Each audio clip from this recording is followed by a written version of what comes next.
네, 안녕하세요. 영화 모카솜 피는 날에 스페셜 릴레이 지부에 참석해주신 관객분들께 감사의 인사를 드립니다.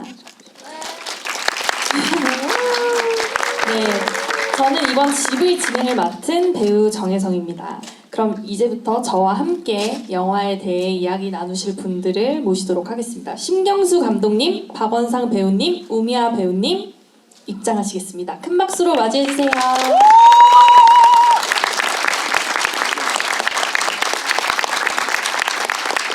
네, 자리에 착석 부탁드리고요. 네. 신경수 감독님부터 관객분들께 인사 부탁드리겠습니다. 자기 소개와 맡은 역할 함께 이야기해 주시면 감사하겠습니다. 네, 반갑습니다. 감독 신경수고요. 그 영화 이제 잘 보셨는지 모르겠는데 아쉬운 거는 제 목소리가 몇 번 출연을 하는데 나중에 한 번 더 보시면은 알 수 있으니까는 꼭 2번, 3번 보시고 알아내시기 바랍니다. 반갑습니다. 네, 안녕하세요. 너무너무 감사합니다. 오늘 많은 관객분이 계셔서 너무 기분 좋네요. 수연 역의 우미화입니다. 반갑습니다.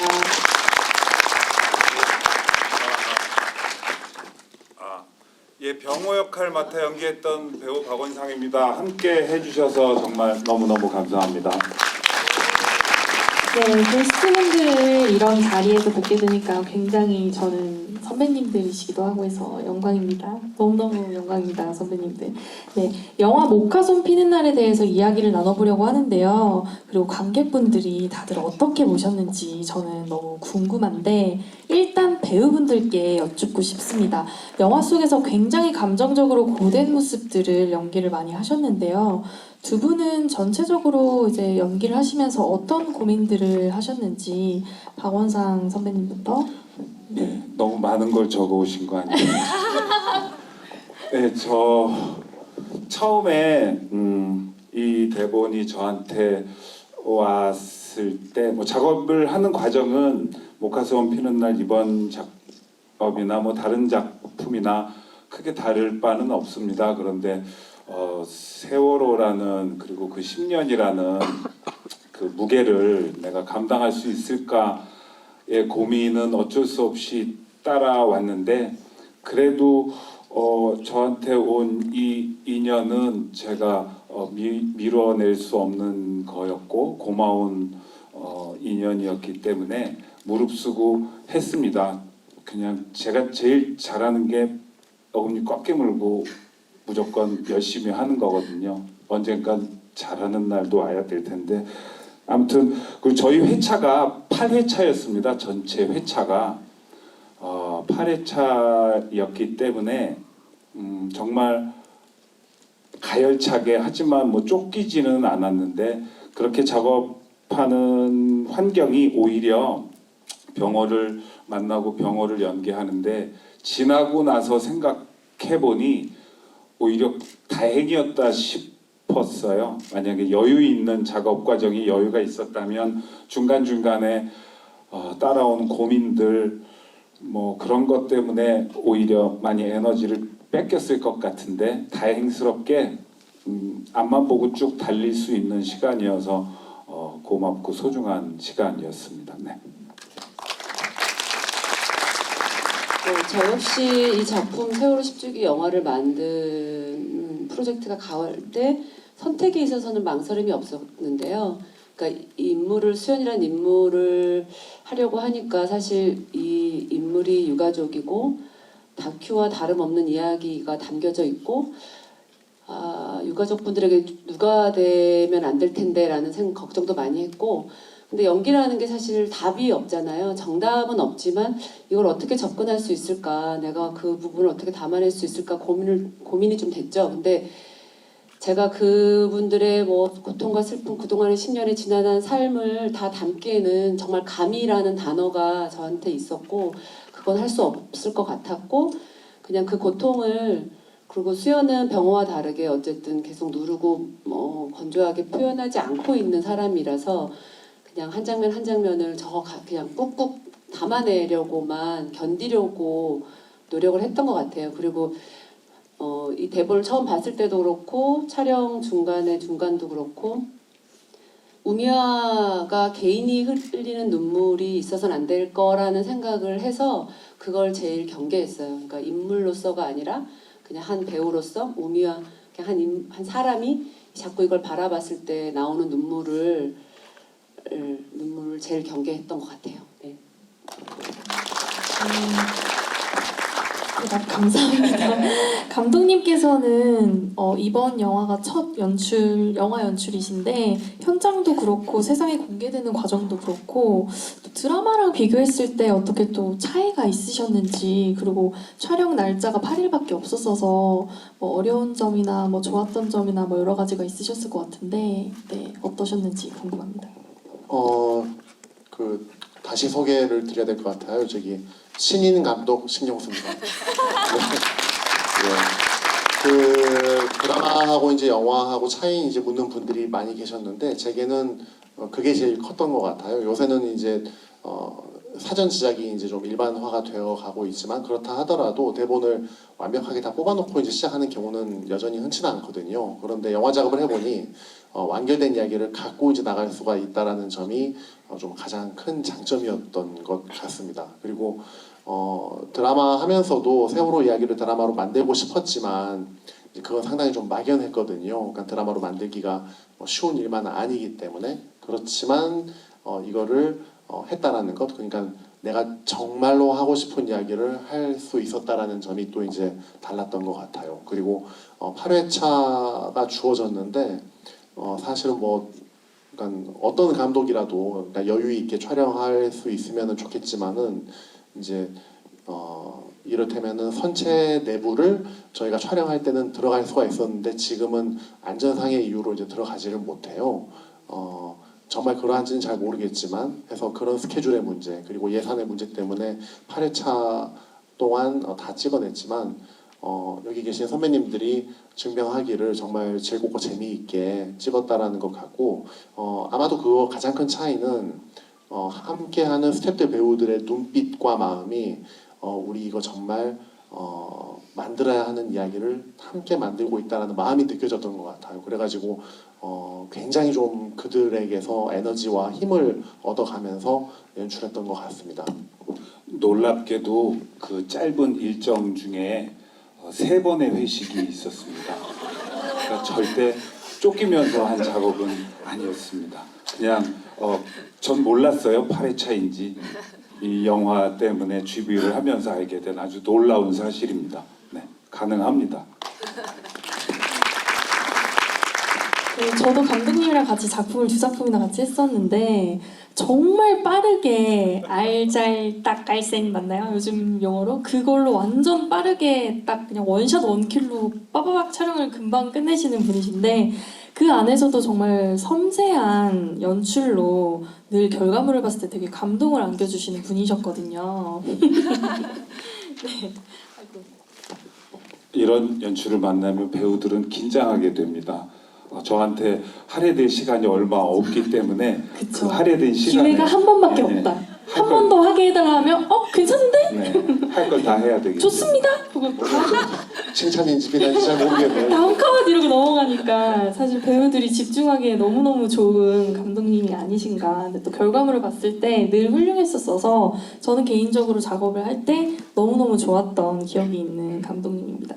네, 다음으로 넘어가자면 올해는 세월호 참사 10주기가 되는 해입니다. 벌써 시간이 이렇게 흘렀다는 게 정말 믿기지가 않는데요. 그날의 기억이 저는 영화를 보고 나서 또 한 번 어제 일처럼 생생하게 이렇게 기억이 되살아나더라고요.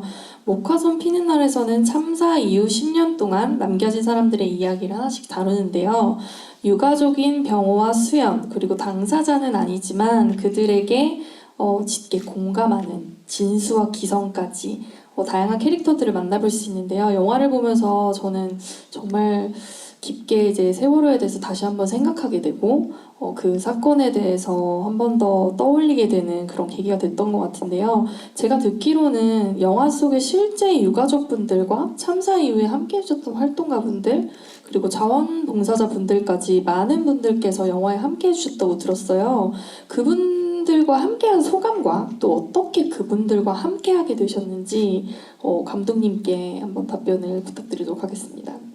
아마 그 소감은 두 분이 말씀해 주시면 좋을 것 같고 이제 아니요, 소감도 감독님이 말씀하셔도 될 것 같아요. 네, 일단 이제 저도 좀 부끄러운 고백인데 이 작업을 준비하기 전까지는 노란 리본이라고 하는 극단의 존재를 몰랐어요. 근데 이제 작업을 준비하다 보니까 작년에 장기자랑이라는 다큐를 봤는데 유가족분들, 어머님들을 중심으로 하는 극단이 있었고 벌써 5작품을 만들어서 공연 중에 계시고 내일이 이제 막공하는 날인데 여기 계신 박원산 선배님이 가가지고 뒤풀이를 같이 하기로 하셨습니다.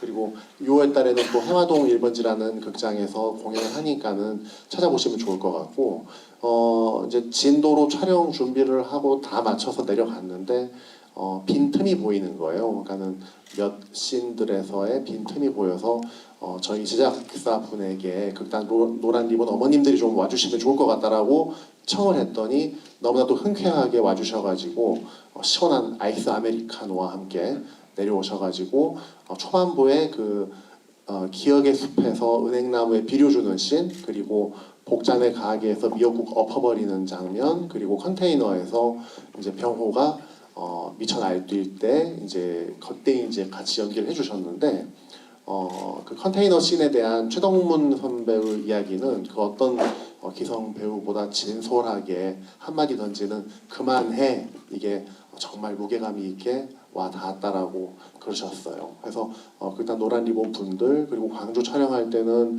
그쪽에 이제 조선대 학생들, 그리고 양동 초등학교 유치원생들, 그다음에 화물연대에서 나오셔가지고 그 목포 신항 앞에 수출하는 씬도 만들어 주셨고 무엇보다도 우리 유가족분들이 이제 병호가 몰고 나가는 배 이거 찍을 때는 당시 참사 당시 이제 아이들을 구하러 나갔던 어선이 함께 나가가지고 촬영을 하기도 했고 곳곳에 정말 많은 분들의 어떤 마음이 담겨 있는 영화라고 봐주시면 될 것 같습니다.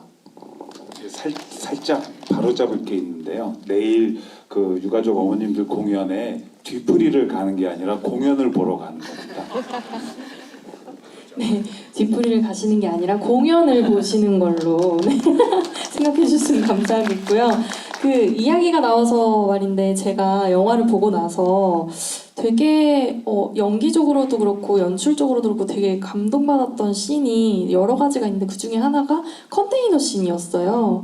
보면은 이제 거기서 이제 선배님께서 병호 역할이 이제 거기 안에서 막 기승전결 막 모든 화와 막 슬픔과 분노와 막 모든 게 다 들어가 있는데 그거에 대한 연출을 감독님께서 원테이크로 핸드헬드로 다 이렇게 가신 것 같더라고요. 근데 거기에 있어서 뭐 일화가 있는지 아니면 뒷 배경에 어떤 게 있는지 어떻게 그렇게 연출을 하게 되신 건지 그 부분에 대해서 궁금합니다. 사전에 많은 고민을 했었죠. 이걸 어떻게 담는 게 가장 효과적인 방법일까? 왜냐면은 이제 그런 씬을 찍게 되면은 배우가 진을 빼기 때문에 감독 입장에서는 되도록이면은 단 한 번에 이거를 가장 좋은 거를 담으려고 노력을 해야 된다라고 생각을 해요. 왜냐면 배우는 기계가 아니기 때문에. 근데 이제 그 장소는 이제 세트가 아니에요. 그러니까 세트가 되면은 벽도 뜯고 뭐도 뜯어가지고 카메라를 요리조리 배치해서 예쁜 앵글을 잡아내려고 이제 고민을 할 텐데 다행히 저희에게 8회차밖에 시간이 없었던 것처럼 현장은 그렇지는 않았습니다. 그렇다 보니까는 현장에 맞춤형으로 이걸 잡아내야 되는데 촬영 감독님한테 요거는 뭐 당연히 핸드헬드에 대한 동의는 있었는데 쫙 이거를 잡아달라고 했었어요. 이렇게 되면은 사실은 촬영 감독이 굉장히 힘들어져요. 왜냐면은 그 짐이 본인한테 다 오는 거기 때문에 이걸 한 번에 다 따라가야 되는데 근데 저희 촬영 감독님이 이제 그 전 소방서 작품부터 그 전에 작품 하나 더 그리고 녹두꽃까지 여러 호흡을 맞춰왔기 때문에 기가 막히게 달라붙어가지고 잡아내더라고요. 그렇게 촬영했던 것 같습니다. 그럼 이제 촬영을 하면서 이제 의도적으로 그 씬을 생각하셔서 이렇게 핸드헬드로 이거는 무조건 가야 되겠다라고 해서 배우분이랑 사전에 협의를 하시고 이렇게 찍으신 건가요? 선배님하고는 협의라는 거는 전혀 없었어요. 그냥 긍정적인 의미로 이제 저는 굉장히 좀 그 부지런하고 성질이 급해서 현장에 항상 제일 먼저 제가 있거든요. 거의 모든 경우에. 근데 이번 현장에는 원상 선배님이 거의 1등으로 항상 계시더라고요. 그래가지고 현장에 가면은 저 사람은 누구지?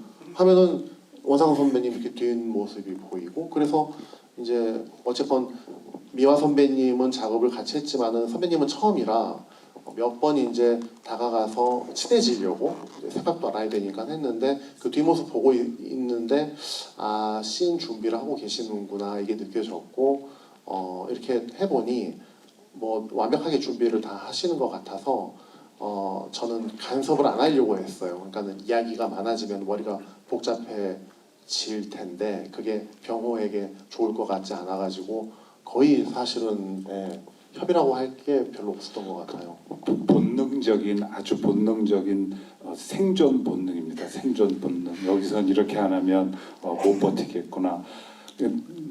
그 씬에서 병호라는 그 아버지가, 유가족 아버지가 살아온 10년도 어쩌면 대본을 읽으면서 머리로 이해했던 것들이 예상치 못하게 아주 깊게 가슴으로 들어오는 경험을 한 씬이었는데, 거기 이제 회장 역할하는 분이 제가 흥분을 하니까 그냥 잠깐 좀 쉬시고라는 말을 저한테 던지는데, 그 말은 절대 제가 받을 수가 없는 말이더라고요. 그러니까 머리가 아니라 연기이지만 그랬구나. 이 유가족 분들은 2014년 4월 16일부터 이렇게 10년 동안 쉴 수 없는 시간을 살 수밖에 없었겠구나라는 게 이해가 됐고, 그래서 목화솜 피는 날 이 영화가 일단은 그분들에게 아주 조금이라도 위로와 위안이 되기를 바라고, 네, 아무튼 그렇습니다. 네. 이렇게 굳이 매번 박수 안 쳐주셔도 됩니다. 네, 이제 배우분들의 이야기를 또 저희가 많이 들었고요. 이번에는 저희가 여기서 관객분들의 질문을 받고 싶은데요. 또 감독님들과 배우분들께 궁금한 점, 관객분들이 이제 영화를 보시면서 이 부분은 좋아하는데 이건 어떻게 된 거냐, 뭐 이런 궁금한 점이 있으시면 지금 일단 질문을 좀 준비를 좀 해주시고요. 준비를 하시는 동안 제가 여기 또 이렇게 이 영화를 응원하기 위해 많은 배우분들이 지금 또 와서 앉아 계세요. 제가 이제 그 분들께 좀 궁금한 점을 이제 또 같은 이런 제작자의 입장으로서 또 출연자의 입장으로 궁금한 점을 간단하게 이제 물어보도록 하겠습니다. 저기 이제 배우 백서빈 씨가 앉아 계시는데요. 네, 배우 백서빈 씨께 제가 질문을 하나 하도록 하겠습니다. 어떤 장면이 가장 기억에 남으셨고 또 가장 마음에 남는 장면이나 대사가 있으신지, 네, 배우 백서빈 씨의 또 이야기를 한번 들어보도록 하겠습니다. 일단 영화 너무 잘 봤고요. 그 말씀해주셨던 그 컨테이너 씬이 저는 계속 그 전율이 남더라고요. 왜냐하면 그 병호가 그 무너질 것 같은 그런 그 느낌을 받았거든요. 그래서 저거는 어떻게 찍었을까 그게 궁금하기도 했었고, 아무래도 이제 이게 핸드헤드로 이렇게 쭉 가다 보면 그게 한 번에 이제 그 리허설을 어떻게 진행을 하셨는지 그것도 한번 궁금하기도 했었거든요. 그래서 근데 이제 선배님께서 말씀해 주시고 또 이런 그 뒤에 이런 얘기가 있다는 걸 듣고 정말 너무 좋은 그 씬을 보게 돼서 제가 오히려 감사하다는 말씀 드리고 싶고요. 그래서 그때 그러면 그 상황의 리허설 부분이나 그런 건 또 어떻게 진행이 됐는지 좀 더 깊이 들어보고 싶습니다. 저는 기억력이 별로 안 좋아서 감독님께서 제가 이 GV를 다니면서 이제 정말 깜짝 놀랐던 사실은 모든 배우분들이 그 출연 제안을 드렸을 때 흔쾌히 다 한 걸로 기억을 했는데 최동문 선배님은 그렇지 않았더라고요. 안 한다고 했다가 하신다라는 걸 그래가지고 그 아름다운 기억이 허물어졌던 이제 뭐 그런데 컨테이너 씬 같은 경우에 저희가 리허설을 한 번 하고 바로 촬영을 했던 것 같거든요. 제 생각에는. 왜냐면은 제 기억이 나질 않습니다. 그러니까 저 역시도 너무 이제 몰입을 하고 있었기 때문에 제 기억에 맞다면 리허설 한 번 하고 바로 슛 했던 것 같아요. 네. 그러면 한 번만에 원테이크로 그 씬이 다 오케이가 났나요? 원상 선배님 분량은 그래서 리허설 한 번 하고 네, 카메라 한 번 돌아서 끝냈고 그다음에 이제 풀샷들이 이제 몇 개가 있었죠. 예. 네, 그러면은 제가 또 다른 분 한 분 더 정확한 기억은 아닙니다. 질문을 하도록 하겠는데요. 저기 이제 배우 김도훈 씨랑 상현 씨에게 저희가 이제 질문을 하도록 하겠습니다. 가장 마음에 남는 장면이나 뭐 대사가 있는지, 그리고 내가 이 영화에 출연한다면 어떤 역을 내가 해보고 싶은지. 다 이렇게 상호간에 협의는 끝난 상황인 거죠? 아니에요? 사전에 협의가 안 된 급작스러운 질문입니다. 네. 되게 급작스럽네요. 네. 근데 진짜 너무 일단 네, 여기 초대해 주셔서 너무 감사하고요. 되게 재밌게 봤고 저도 근데 마찬가지로 그 컨테이너 씬이 근데 저걸 어떻게 이제 연출을 생각을 하시고 촬영을 했을까 궁금했었는데 지금 앞에서 다 이해가 되게 설명을 해 주셔가지고 네. 뭐 딱히 지금 궁금한 거 네. 연기를 너무 진짜 너무 다 네. 멋있었죠? 그렇게 네. 그냥 넘기신다고요? 네. 알겠습니다. 네. 그러면 이제 관객분들의 질문을 한번 받아볼 텐데요. 혹시 배우분들이나 감독님께 궁금한 질문이나 뭐 있으신 분들은 손 들어주시기 바랍니다.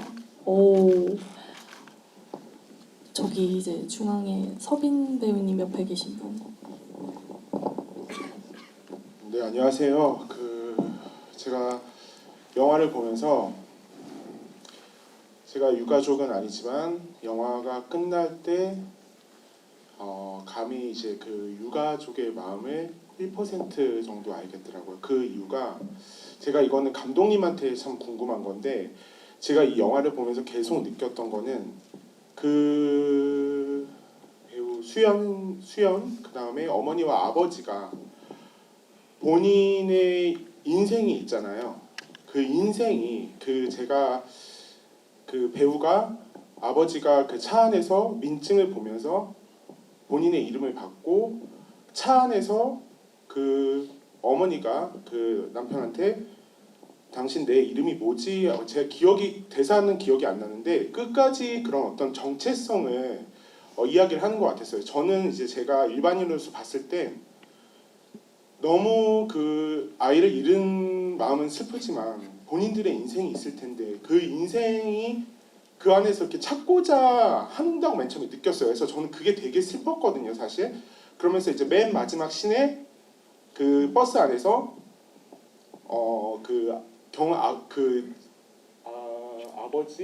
아버지 누구누구 아버지 그 아이 이름이 아버지라고 얘기를 했으면서 이제 버스가 다시 리턴해서 돌아가는 그 역이 이게 한 아이의 아버지, 하나의 어머니의 그냥 그 인생이구나라는 그런 생각이 들면서 좀 마음이 되게 무거웠던 것 같아요. 그런 연출이 있었는지 제가 지금 표현을 못하겠는데 마음이 먹먹해서 그렇게 좀 전 느꼈던 것 같습니다. 그래서 좀 그런 부분이 궁금했어요. 그런 연출이 있었는지, 그런 의도가 있었는지.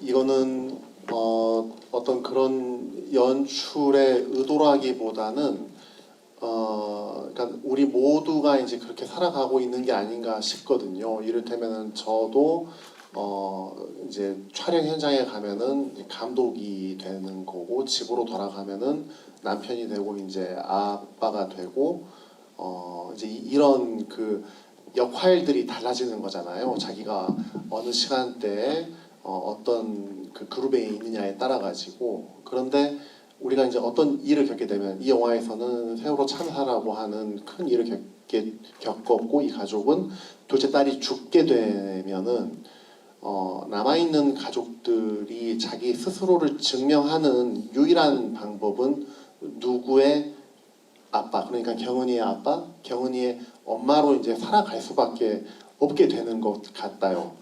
그게 이제 사실은 유가족으로 한국 사회에서 산다라는 것이 이제 어떤 의미인지를 우리가 이제 물어봐야 하는 것 같은데, 이렇게 10년의 세월을 쭉 돌이켜 보면 이제 여러 가지 이제 그 시각들이 있겠지만은 어느 쪽은 그런 유가족을 자식 팔아가지고 보험금 받아가는 식으로 이제 악마화해가지고 유가족을 바라보는 경우도 있고, 또 어떤 시각에서는 아니 유가족이 어떻게 웃을 수가 있어? 유가족이 저렇게 즐거울 수가 있어? 되게 윤리적으로 딱 재단을 해놓고는 그 안에 들어가지 않으면 또 거기에 대해서 비난을 하는 그런 시각이 있는 건데, 그게 이제 저는 이 영화를 통해 가지고 그런 시각에서 좀 벗어났으면 좋겠다. 그러니까는 이제 병호가 경은이의 아빠, 수연이가 경은이의 엄마가 아니라 병호와 경은이의 이름을 갖고, 그러니까 목화꽃이 목화솜으로 두 번째 피어나는 게,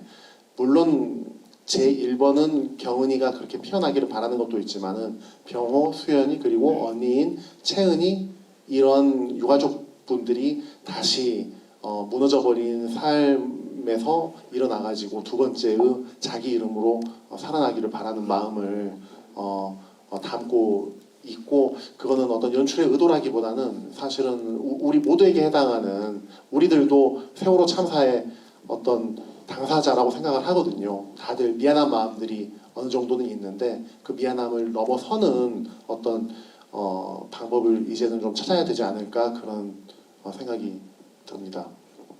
네, 저도 사실은 이제 영화를 보면서 느꼈던 부분이, 제일 먼저 제가 울컥했던 부분이 이제 그 극중 선배님께서 이제 아빠가 배에 찾아가서 누워 있고 이제 얼굴이 나오지 않는 딸이 우는 아빠의 얼굴에 손을 갖다 대는 장면이 있는데, 저는 이제 그 씬에서 정말 많은 감정을 느꼈어요. 감독님이 말씀하셨던 것처럼 이제 실제로 떠난 친구들이, 남겨진 유가족들이 이제 괜찮길 바라는구나. 아빠 나는 괜찮아. 아빠가 좀 괜찮았으면 좋겠어 라고 생각하면서 이제 쓰다듬는 그 연출과 그 장면이 저는 정말 지금도 소름이 돋는데 너무너무 좋았어요. 이제 그 안에서 정말 많은 것들을 느낄 수 있어서 너무너무 좋았던 씬인데, 감독님이 이제 원하셨던 방향과 이제 제가 느꼈던 부분이 좀 비슷하지 않았나 싶네요. 네. 그리고 또 다른 질문 하실 분 있으신가요? 네. 저기 뒤에.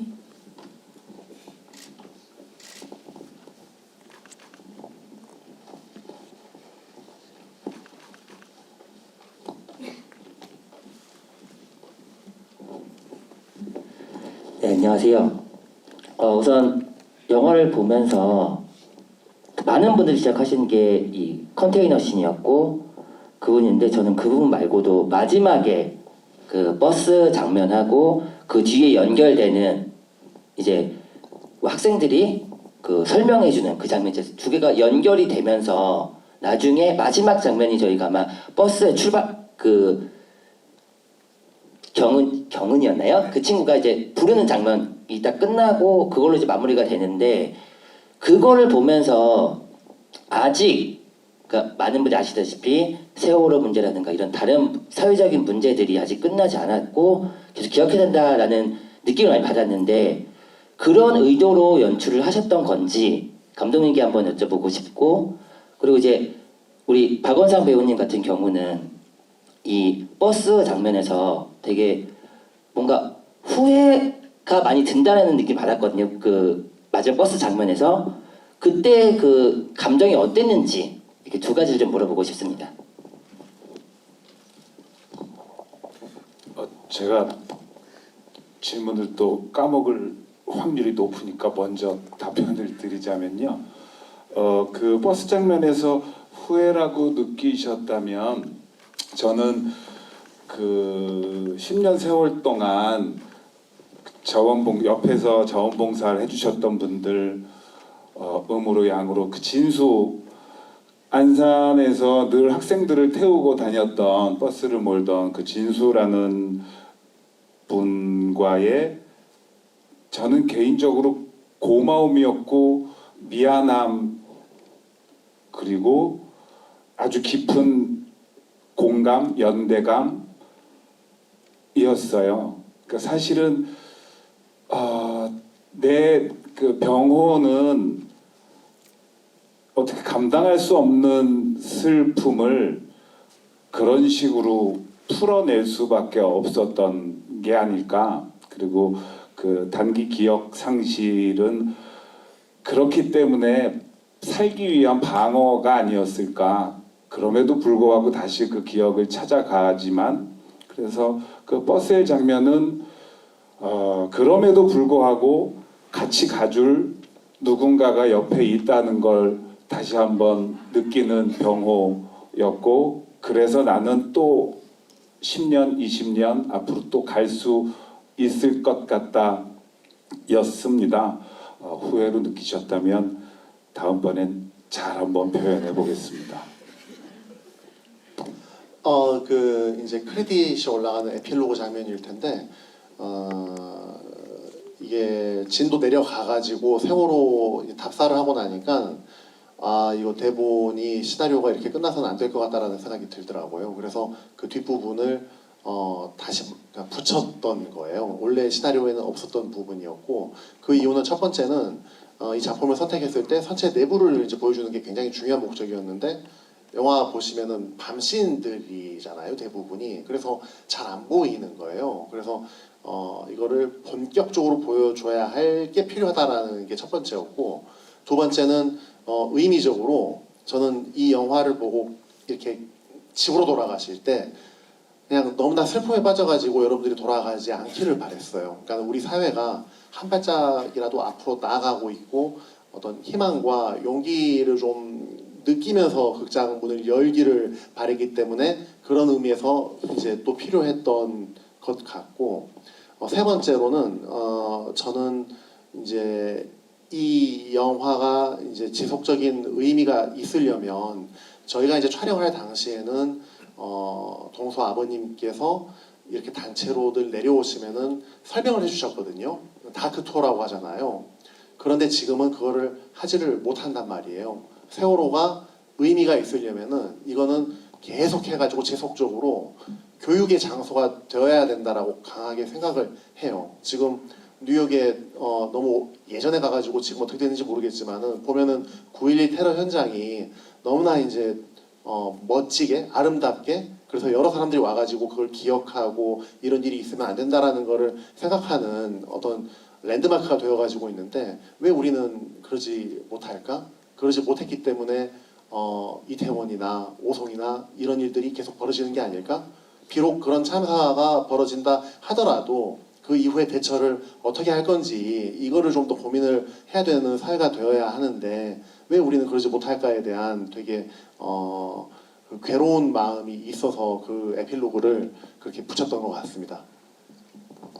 네, 감독님의 그 마지막 장면에 대한 연출적인 이제 마음적인 의도를 저희가 좀 들어봤고요. 제가 또 우미화 배우님께 질문을 하나 하고 싶은데요. 제가 이제 영화를 보면서 선배님의 그 무미건조하고 텅 빈 눈빛에 제가 소름이 계속 돋으면서 제가 봤었는데, 이제 연기하실 때 그리고 이 작품을 준비하면서 어떤 거에 좀 중점적으로 생각하시면서 연기를 하셨는지 좀 궁금합니다. 그거는 아까 시작할 때 사실 말씀드린 출발선은 그거였던 것 같아요. 그러니까 저희가 어쨌든 10년 전에 그 목격을 다 했고 우리가 다 지켜보고 있었고, 근데 유가족의 그 수연이라는 인물을 하기에는 정말 아까도 말씀드린 것처럼 감히 내가 이걸 다 담아낼 수 있을까였기 때문에 사실 제일 눈물을 경계했어요. 정말 그게 제일 컸어요. 그러니까 장면에서 어떻게 해야지는 거의 없었고, 그런 생각 없었고, 병원은 8회차지만 수연은 사실 3회차거든요. 목포 내려가서 3회차로 이렇게 같이 찍었는데 저한테도 많은 시간이 주어지진 않았지만 장면에 대해서 어떻게 해야지에 대한 고민보다는 아까 말씀드린 것처럼 내가 자꾸 이 인물을 내가 자꾸 마음 아파하고 내가 우미아로서 눈물을 자꾸 흘리면 안 되겠다는 생각이 기본적으로 그걸 갖고 시작을 했는데 중간중간 촬영을 할 때 당연히 그런 부분들이 올라오죠. 그래서 그렇게 만약에 어떤 순간이 첫 컷이 찍혔을 때는 다시 그걸 없애려고 많이 노력을 했었어요. 최대한 무미건조하게 이제 내 개인적인 감정이 드러나지 않도록 하시려고 노력을 많이 그러니까 하시는. 병호 같은 경우는 사실 기억을 계속 그러니까 기억하려고 애쓰다가 기억을 잃은 사람이잖아요. 근데 수영 같은 경우는 제가 생각할 땐 오히려 그 기억을 외면하려고 하다가 오히려 기억 속에 갇혀서 일상을 못 살고 있는, 그러니까 결국 기억에서 출발된 거나 다름없다고 생각하거든요. 근데 이제 병호는 어쨌든 나가서 분노하고 울부짖고 함께 막 달려가는 사람이지만 수연은 그걸 뭐가 달라지겠어? 라고 사실 생각하는 거죠. 하지만 근데 잊고 있지 않잖아요. 잊을 수가 없지. 그러니까 그 기억을 놓고 있다기보단 그 기억 때문에 그 기억 속에 갇혀서 정말 아무것도 오히려 할 수 없는 인물이었던 것 같아요. 그래서 그냥 그 순간순간에 일상을 그냥 살고자 하는, 견디려고 하는, 그냥 놓여있는 그렇게 접근했던 것 같아요, 저는. 네, 제가 영화를 볼 때에도 되게 밸런스가 너무 잘 맞다라고 생각했던 게 뭐냐면, 병호는 감정이 터지는 역할이고 이제 수연은 감정을 이제 자제하는 역할이다 보니까 두 분이 붙어있는 씬을 보는데 되게 배우로서 흥미롭고 계속 궁금해서 이렇게 쫓아가게 되더라고요. 한 명은 말을 안 하고 한 명은 말을 하는데 둘이 대화가 안 되는데, 말을 안 하면 대화가 원래 안 되는 게 상식인데 이 눈빛과 이런 걸로 대화가 돼버리니까 이게 계속 궁금해서 다음 씬을 쫓아가다 보니까 엔딩이 나오더라고요. 그런 것처럼 밸런스가 굉장히 좀 캐릭터별로 좀 너무 잘 맞지 않았나, 제 개인적인 생각으로 이제 그렇게 영화를 봤고, 감독님이 그렇게 특별히 뭔가 이렇게 주문을 하시거나 이런 부분이 있었나요, 연출적으로? 이제 아까도 말씀드렸듯이 저는 간섭을 하지 않았습니다. 배우들이 너무 잘 만들어준 거고 저는 잘 담아냈을 뿐입니다. 겸손하신 말씀까지. 그런 아주 고마운 말씀이고 부끄러울 정도로 고마운 말씀인데 저는 그렇게 생각해요. 오늘 이 객석에 앉아 계신 분들이 스크린을 통해서 목화솜을 보셨잖아요. 이제 목화솜은 앉아 계신 한 분 한 분의 이야기가 된 거고 한 분 한 분의 영화가 된 거라고 생각합니다. 어떻게 받아들이고 어떻게 해석하시던 여러분들의 몫이고 그게 여러분들의 목화솜 피는 날이 될 거고, 또 그러실 거잖아요. 이제 극장문 나가시면 아직 목화솜을 못 보신 분들이 많으니 옆에 안 보신 분들의 등을 슬며시 극장으로 떠밀어 주실 거잖아요. 네, 그게 저희에겐 큰 힘이 될 거고 유가족분들에게도 큰 힘이 될 거고 그 힘들이 모여서 오랜 기억이 되지 않을까. 슬며시 여러분들의 등을, 옆에 계신 분들의 등을 극장으로 밀어주시기 바랍니다. 네. 네, 제가 이제 사전에 여기 이제 들어오기 전에 우미화 배우님과 이제 이야기를 나누면서 관객분들께 저희가 이제 역으로 좀 어떻게 보셨는지 이런 부분들이 좀 궁금해서 질문을 하고 싶어서 선배님께 여쭤봤었어요. 선배님, 혹시 관객분들께 뭐 바라는 점이나 뭐 듣고 싶은 이야기가 있으시면 제가 이제 질문도 해드리고 이렇게 진행을 좀 해드리려고 여쭤봤더니 이러더니 바라는 점은 많은 사람들이 봤으면 좋겠고 많은 분들이 이 영화를 보고 공감해 주셨으면 좋겠다라고 정말 진심으로 바라시더라고요. 근데 제가 이 영화를 보면서 또 좋았던 점이, 사실 저도 세월호 이야기라고 해서 너무 무겁고 뭔가 늘 이렇게 저희가 머리에 떠오르는 그 세월호 영화라고 하면은 이 기승전결이 이렇게 떠오르는 이야기들이 딱 포맷이 있잖아요. 그 포맷에서 약간 너무 이렇게 심파와 막 이런 것들이 들어가서 너무 흔하고 뻔하지 않을까 했는데, 제가 이 영화를 보고 나서 제 지인들한테도 추천을 하고 지인분들과 함께 막 보자 추천을 하게 된 것도 이 역할들에게 궁금증을 가지면서 이렇게 따라가게 되고 좀 뻔하고 흔하지 않는 스토리로 흘러가게 돼서 저는 개인적으로 되게 좋았었거든요. 사실 저희가 이 GV를 하는 것도 이제 여러분들이 오늘 오셨던 이 분들이 후기 네이버 후기나 뭐 아니면 SNS에 스토리라도 올려주셔서 목화솜 피는 날 영화가 너무 따뜻하고 좋았다. 다들 좀 봐주셨으면 좋겠다. 사실 이게 이제 좀 많은 분들에게 좀 이렇게 많이 퍼졌으면 좋겠으니 꼭 잊지 마시고 이제 SNS에 한 번씩 올려주시면 너무너무 감사하고 또 주변에도 등을 또 많이 떠밀어서 2번, 3번 보셨으면 좋겠습니다. 그리고 혹시 또 배우분이나 뭐 감독님께 질문 궁금하신 점 있으신가요? 네, 여기 앞에 보이는.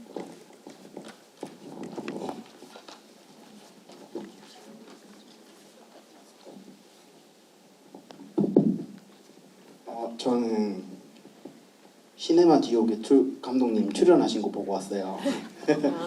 감사합니다.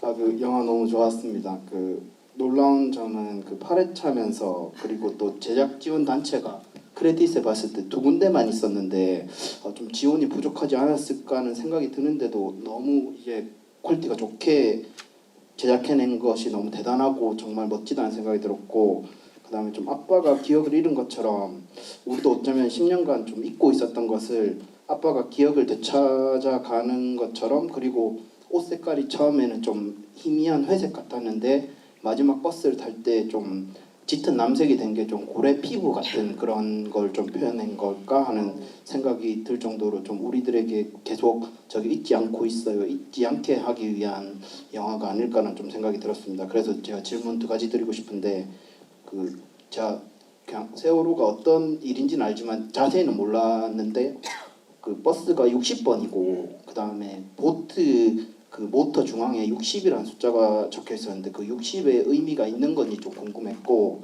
그리고 혹시 그 드라마 그 제작을 전에 하셨잖아요. 그래서 혹시 이 작품을 좀 드라마로 뭐 제목을 예를 들어 뭐 목화솜 피는 날들 뭐 이런 식으로 해가지고 제작하고 싶으신지 좀 질문을 드리고 싶습니다. 네. 감독님 답변 전에 혹시 직업이 너무 그러니까 이렇게 이제 관객분의 영화가 돼 가는 게 아닌가 싶어요. 나머지 구체적인 답변은 감독님에게.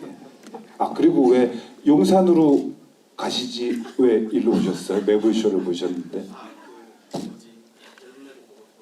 예. 너무 감사합니다. 일단 영화 너무 깊이 있게 봐주셔가지고 정말 고맙습니다.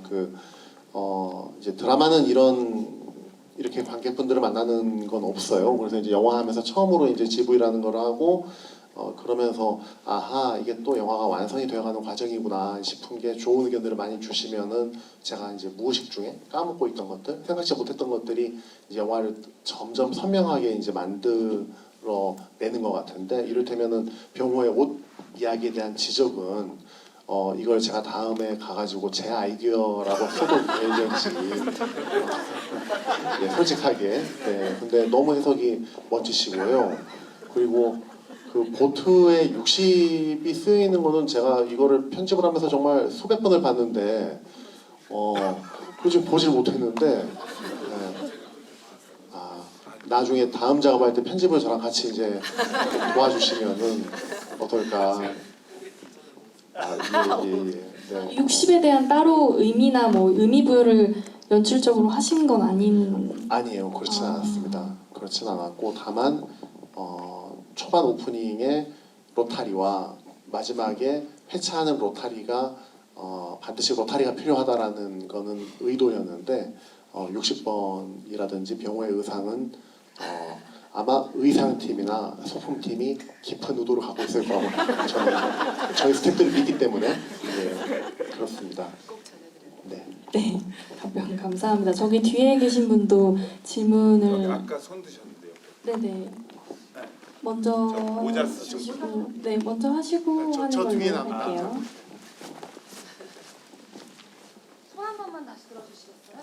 저기 오른쪽 맨 위.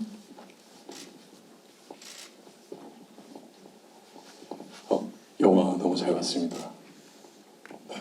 저 박원성 배우님께 질문이 있는데 떨려서 써놨습니다. 읽겠습니다. 사실 세월호를 다루는 영화에 출연한다는 게 한 사람으로서 배우로서 부담도 되었을 거고 큰 용기도 필요했을 텐데 배우님께서 제 기억이 맞다면 너와 나에도 출연을 하신 걸로 알고 있는데 본인에게 이 두 편의 영화에 참여한 것이 어떤 의미를 갖는지 어떤 마음으로 참여하셨는지 들어보고 싶습니다. 저 개인의 생각은 그렇습니다. 뭐 세월호라는 소재 아니 세월호라는 10년 전에 벌어지지 말아야 할 일이 벌어진 그 날을 각자가 보고 싶은 시선으로만 바라봐서는 안 되는 일인데 우린 그렇게 해온 게 아닌가. 그래서 자꾸 가르고 경계를 더 공고히 만들어버리고 서로에게 손가락질을 하고 하지 말아야 될 행동들, 말들이 서슴지 않게 나오고 아마 그 해주신 질문은 직업이 배우인 사람이 이 작품을 선택하는 데 있어서 뭐 정치적이든 사회적이든 그 부담을 느끼지 않았는가 하는 질문인 것 같은데 그런 질문을 해야 하는 상황이 저는 더 속상합니다. 질문에 답을 드리면 저는 직업이 배우이고 배우도 이야기꾼이라고 생각하거든요. 그리고 아까 모두에 말씀드렸던 것처럼 제가 나서서 그 인연을 만들지 못합니다. 배우는 뭔가의 제안이 들어와야 비로소 배우의 일을 펼칠 수 있거든요. 근데 고맙게도 그런 인연이 너와 나도 마찬가지고 목화솜 피는 날도 저한테 와준 게 고마운 거죠. 그리고 잘 해내고 싶다보다 그 마음은 있습니다. 이거를 잘 감당해낼 수 있을까? 여타의 작품들하고는 다르다면 그런 부분인 것 같습니다. 네. 네, 충분히 답변이 되셨나요? 자, 시간 관계상 이제 여기까지만 질문을 받고 저희가 마무리를 해야 할 것 같은데요. 여기 이제 계신 분 질문을 받도록 하겠습니다.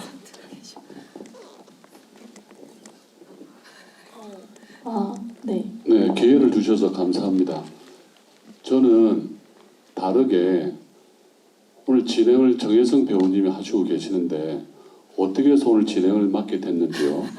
왜냐하면 너무나 진행을 이렇게 잘하는 건 처음 봤고 감독님의 의도나 이 관객분들의 시선과 주의를 적재적소하게 너무나 잘 표현해 주셔서 오늘 이 지금 진행이 잘 매끄럽게 되지 않나. 그래서 정혜성 배우님께 박수를 보내고 싶습니다. 어떻습니까? 감사합니다. 어떻게 진행을 하시게 됐는지 궁금합니다. 네, 저는 이제 감독님이랑 두 작품을 같이 했었고요. 또 제가 이제 시사회를 가서 이제 영화를 봤는데 제가 이제 감독님께 보내드리려고 이제 이 영화를 보고 느꼈던 연기적인 부분이나 연출적인 부분이나 전체적인 부분을 제가 이제 배우로서 느낀 부분을 쫙 엄청 길게 메모장에 써놨었어요. 그래서 이거를 이제 좀 시간이 지나고 나서 좀 보내드려야 되겠다 이제 약간 이제 독후감처럼 써놨었는데 감독님께서 이제 모더레이터를 해줄 수 있겠느냐 같이 한번 호흡을 해보고 싶다 해서 하게 됐습니다. 감사합니다. 여기 계신 분 질문 마지막으로 후딱하고 얼른 하고 말씀이 아니라서 좀 긴장되는데요.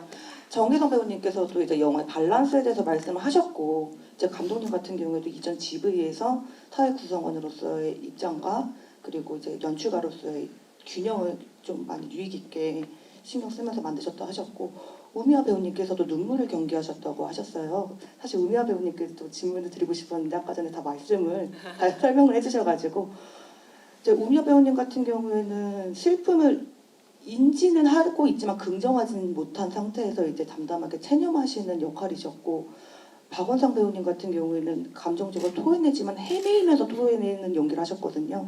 어떤 부분은 내가 이 부분은 좀 연기 조절을 해야겠다. 어떤 부분은 슬픔 조절을 해야겠다. 어떤 부분 좀 유의하시면서 연기를 하셨는지가 궁금합니다. 제가 꼭 지병까지는 아닌데요. 기억력이 그닥 좋지가 않아서 감독님 입에서 오케이 사인이 나오면 그 시는 후딱 사라집니다. 그래서 이렇게 오랫동안 직업 생활을 할 수 있는 비결이지 않나. 그래서 잘 개선이 잘 안 되는 것 같아요.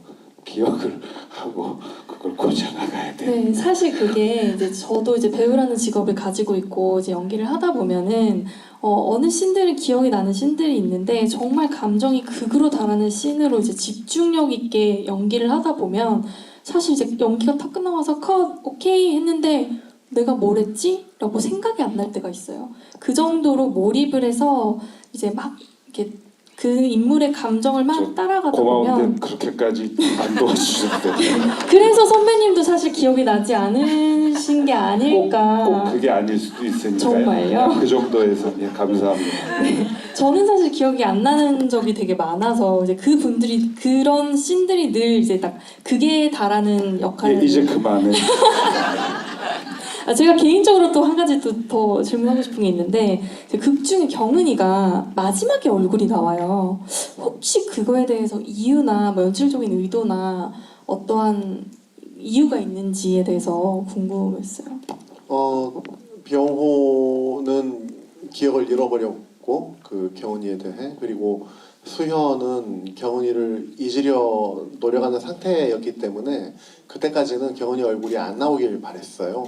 모두가 다 경은이 얼굴을 보지 못하길 바랬고, 두 부부가 이야기하고 난 이후에야 이제 액자가 걸리고 이제 경은이가 등장하는 건, 그래야 병호 수연이가 정말 보고 싶고 정말 잊지 않으려고 했던 거를 우리 관객 모두도 경은이 얼굴이 경은의 얼굴을 보고 싶다, 이제 이런 마음으로 좀 전이가 되기를 바래서 그렇게 배치를 했습니다. 네, 대답 감사합니다. 마지막으로 이제 두 선배님께서 이 영화에 출연을 결심하게 된 계기를 듣고 저희가 GV를 마지막으로 하겠습니다. 죄송합니다. 예, 그 아까 답변한 질문 같은데 아무튼 그냥 마지막으로 오늘 너무 감사한 마음에 드리고 싶은 말씀은 하나입니다. 이렇게 함께 해주셔서 정말 너무너무 감사하다는 말씀이고요. 그리고 덧붙이자면 이것도 아까 드렸던 말씀인데, 저는 이 기억을, 이 작품을 정말 많은 분들과 같이 나누고 싶습니다. 그래야 기억이 넓어지고 깊어지고 단단해지고 오래가지 않을까. 대한민국 영화의 현실에서 이런 작은 영화, 작은 사이즈의 영화가, 그리고 이런 소재의 영화가 사실은 그 틈을 비집고 관객분들과 만나기는 너무 어렵다는 것도 너무 잘 알고 있습니다. 그럼에도 불구하고 아까 또 말씀드린 것처럼 힘이 되어 주십사 하는 말씀을 그래도 드립니다. 아무튼 오늘 함께 해주셔서 정말 너무너무 감사합니다. 네. 저도 뭐 마찬가지로 그러니까 참여하는 데 있어서는 뭐 망설임 없었고, 우리가 사람 사는 이야기라고 생각했고, 근데 제가 사실 이 얘기를 좀 했었었는데, 우리 작품은 사람에 대한 사랑에 대한 이야기다라고 계속 말하고 다니거든요.